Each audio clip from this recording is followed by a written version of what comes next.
दोस्तों, हमारे YouTube channel पर आपका स्वागत है। अब ये एक मज़ेदार सवाल है कि भारत को आज़ादी कब मिली? अब इसके बारे में कई बड़े-बड़े लोग अपना बयान दे रहे हैं और उस बयान में एक बयान और भी जुड़ गया है। पहले 2 बयान आए थे। एक तो कंगना रनौत ने कहा था कि भारत को जो असली आज़ादी मिली, वो 2014 में मिली। और उसके बाद अभी विक्रांत मैसी जब अपनी फ़िल्म लेके आए साबरमती रिपोर्ट, उसके पहले भी उन्होंने आवाज़ उठाना शुरू कर दिया कि भारत की असली आज़ादी 2014 को मिली जब लोग बिना डर के अपनी हिंदू पहचान को बता सकते थे। अब ये दोनों तो मज़ेदार वाक़ये हैं, इनमें इसको कोई सीरियसली लेने की ज़रूरत नहीं है, क्योंकि 1947 के बाद से जब को बस आज़ादी मिली, हमारा संविधान बना 1950 में रिलीज़ हुआ, उसके बाद से लोग अपने-अपने तरीके से स्वतंत्रता, समता, बंधुता के आधार पर जीवन जी रहे हैं। जहाँ तक कंगना रनौत का सवाल है, उनके बात को तो किसी ने शायद गंभीरता से नहीं लिया होगा, क्योंकि उसमें कोई किसी प्रकार की सच्चाई नहीं थी। और 2014 में जब नरेंद्र मोदी आए, तो ये बात है कि पहली बार हिंदू राष्ट्रवादी अ, पार्टी की सरकार मेजॉरिटी में आई, बहुसंख्या में आई। ये बात है, पर उसके पहले भी जो सरकारें थीं, वो संविधान के आधार पे सबको साथ में लेके चलने की बात कर रही थी।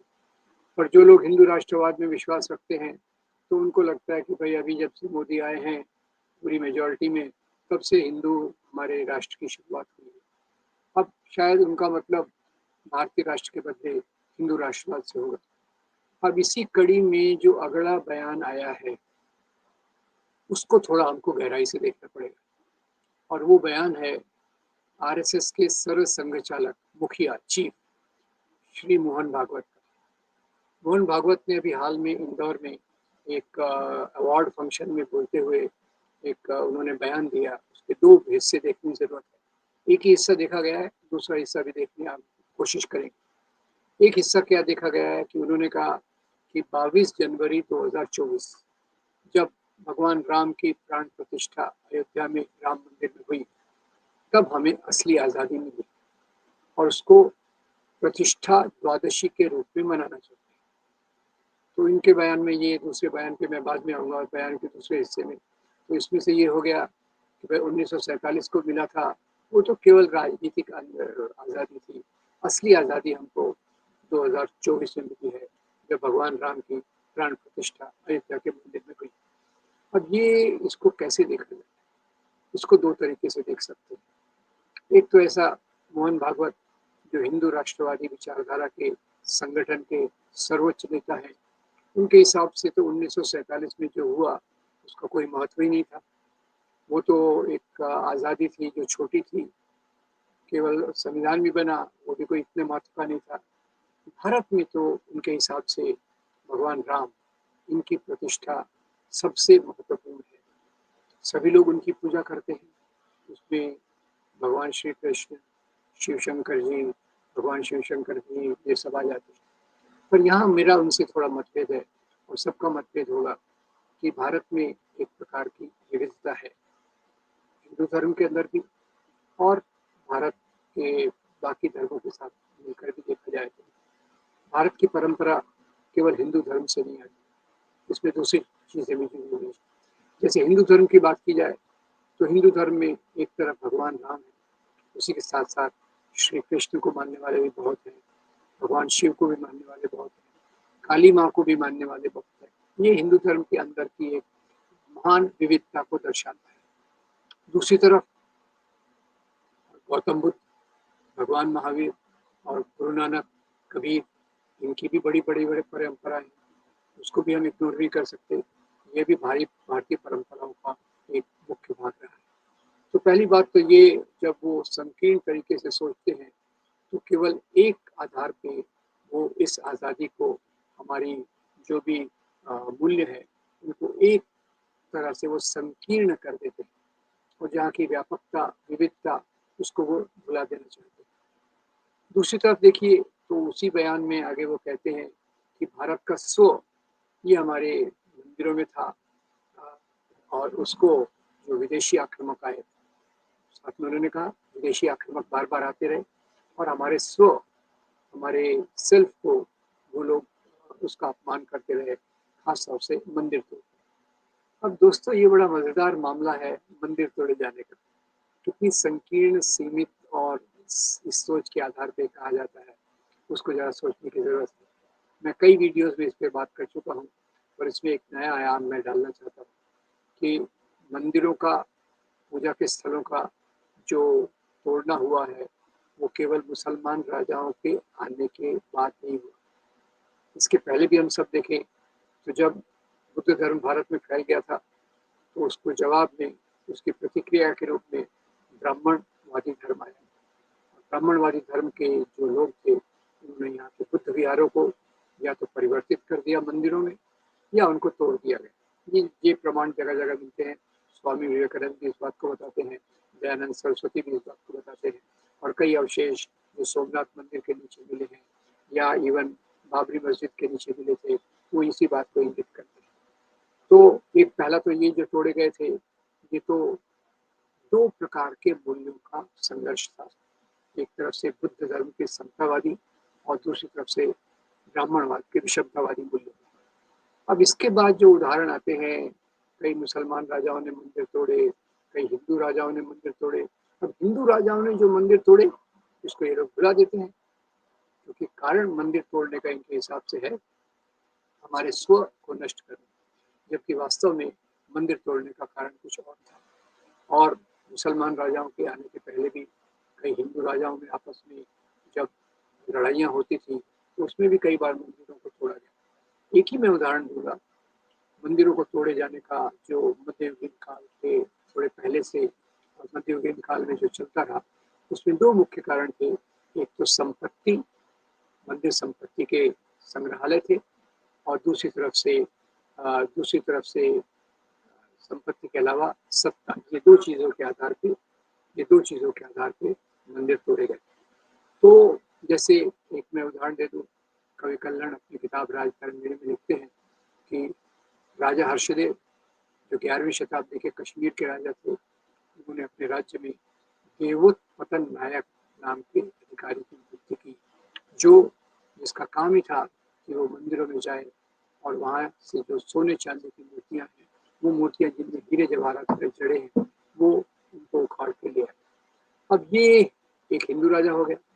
औरंगज़ेब को बहुत बदनाम किया जाता है, उसने 12 के करीब मंदिर तोड़े और इसी के साथ-साथ उसने 100 मंदिरों को दान भी दिया।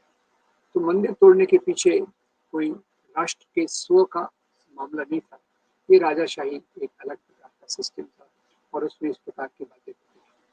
अब इसी के साथ-साथ भागवत जी अपने बयान में कहते हैं कि जैसे राम मंदिर, भगवान राम पूरे देश की एक आत्मा का परिचायक है, जिसके बारे में जब वो ऐसा कहते हैं कि यहाँ की विविधता को वो बयाने की कोशिश करते हैं। दूसरी बात उन्होंने कहा कि ये क्या चल रहा है समाज में, आज़ादी के 30-40 साल बाद तक बात करते रहे, गरीबी हटाओ, समाजवाद, क्या उससे गरीबी हटी? ये भागवत जी पूछते हैं। बोले कि वास्तव में भारत ने जो कुछ किया, वो जापान और इज़राइल देशों के सामने कुछ भी नहीं है। वो देशों ने तो समाजवाद की बात नहीं की, गरीबी हटाने की बात नहीं की। भागवत जी, उन लोगों ने कोई वहाँ के पहले वाले पूजा स्थलों को तोड़कर नए पूजा स्थल बनाने की बात भी नहीं की। उन्होंने जो प्रगति की, उसका एक अलग लॉजिक है। और भारत में जो प्रगति की, वो आपको पता नहीं होगा शायद कि आज़ादी के समय हमारे मानदंड कितने खराब थे। गरीबी के बारे में, भुखमरी के बारे में, शिक्षा के बारे में, नौकरी के बारे में, स्वास्थ्य के बारे में। और इसमें 1947 के बाद से एक महान प्रगति आई। पब्लिक सेक्टर के माध्यम से, यूनिवर्सिटीज़ के माध्यम से, आईआईटीज़ के माध्यम से, साइंटिफिक रिसर्च के माध्यम से, नहरों को बनाने के माध्यम से एक सब चीज़ों में वृद्धि आई और 1980 तक ये प्रक्रिया काफ़ी तेज़ी से चली। इसका जो कमज़ोर होना है, वो तो भगवान राम के मंदिर का जब से आंदोलन शुरू किया गया, उसके बाद ये चीज़ें कमज़ोर हो गई। कैसे कमज़ोर हो गई? देश का पूरा ध्यान मंदिर, मस्जिद, ये मस्जिद को तोड़ो, यहाँ मंदिर बनाओ, उस मस्जिद पे केस लगाओ, दूसरी मस्जिदों पे केस लगाओ। यही राजनीति जो उन्होंने की है, उसके बाद से अगर आप देखेंगे तो देश के विकास के जो मानदंड हैं, वो पीछे गिरते जा रहे हैं। भुखमरी, गरीबी, स्वास्थ्य और शिक्षा, इनमें भारत काफ़ी पिछड़ता जा रहा है। तो भागवत जी को ये समझ लेना चाहिए कि देश की प्रगति मंदिर बनाकर नहीं होती। देश की प्रगति होती है उद्योग धंधे बनाकर, शिक्षा का विकास करके, स्वास्थ्य के सेवाओं को बेहतर करके। ये वो तरीके हैं जिससे देश की प्रगति होती है। और खैर, जिसको भगवान राम में श्रद्धा है वो जरूर रखे। पर ये दिन को आज़ादी के रूप में मनाना, सच्ची आज़ादी के रूप में मनाना, ये मेरे ख्याल से भारत की जो महान एक संघर्ष किया अंग्रेज़ों के खिलाफ, उसका एक अपमान है। यहाँ मैं ये भी बात क्लियर कर दूँ कि पहले जो राजाशाही थी, पहले जो अलग-अलग प्रकार के राजा थे, वो एक अलग सिस्टम था और वो गुलामी का सिस्टम नहीं था। राजा लोग एक दूसरे क्षेत्रों में जाके आक्रमण करते थे, राज करते थे, पर राजाशाही में शोषण एक अलग प्रकार से था। जबकि अंग्रेज़ों के आने के बाद हमारी वास्तविक गुलामी चालू होती है और अंग्रेज़ों की गुलामी से मुक्ति पाना ही हमारी आज़ादी का मानदंड है। अंग्रेज के समय हम गुलाम क्यों थे? क्योंकि वो हमारी संपत्ति को लूट के ले गए, हमारे ऊपर प्रशासन किया जो बाहर से चलता था, ब्रिटेन में उसके हेड ऑफिस थे और यहाँ हमारी संपत्ति को लूट लाट के पूरी तौर से ले गए। तो ये दो कारणों को भगवत जी को ख्याल रखना चाहिए। जबकि पहले के राजा थे, अब अलग अलग विविध प्रकार के राजा आए, उन्होंने राज किया। इसमें आर्य खुद यहाँ दक्षिण एशिया में जो आए, उसके पहले भी यहाँ मूल निवासी थे, तो आर्य भी यहाँ के इमिग्रेंट हैं। और फिर बाद में शाह, हूण, मुगल और दूसरे प्रकार के राजा भी आए जिन्होंने यहाँ एक प्रकार से राज्य किया। वो गुलामी का पीरियड नहीं था, वो बादशाहों द्वारा लोगों का शोषण था। हमारी गुलामी अंग्रेज़ों के आने के बाद हुई और वो अंग्रेज़ों के आने के बाद वाली जो गुलामी थी, उसी से मुक्ति हमको 15 अगस्त 1947 को मिली, जो हमारा असली स्वतंत्रता दिवस है। इसमें लाखों करोड़ों लोगों ने भाग लिया, हजारों लाखों लोगों ने अपनी कुर्बानी दी। भगत सिंह, अशफाकुल्ला से लेके सुभाष चंद्र बोस से लेके सरदार पटेल से लेके गांधी और नेहरू, सब ने आज़ादी के लिए प्रयत्न किया। तो इसको भुलाना हमारे देश के आज़ादी के आंदोलन का अपमान होगा अगर हम केवल भगवान राम की प्राण प्रतिष्ठा के दिन को एक आज़ादी के दिन के रूप में मनाएं। तो मैं उम्मीद करता हूँ कि हम इतिहास को गलत प्रस्तुति बंद कर देंगे। राजाशाही अलग है, देश की गुलामी अलग है। अंग्रेज़ों के समय हमारी गुलामी थी, राजाशाही के समय एक अलग प्रकार की शोषण की व्यवस्था थी।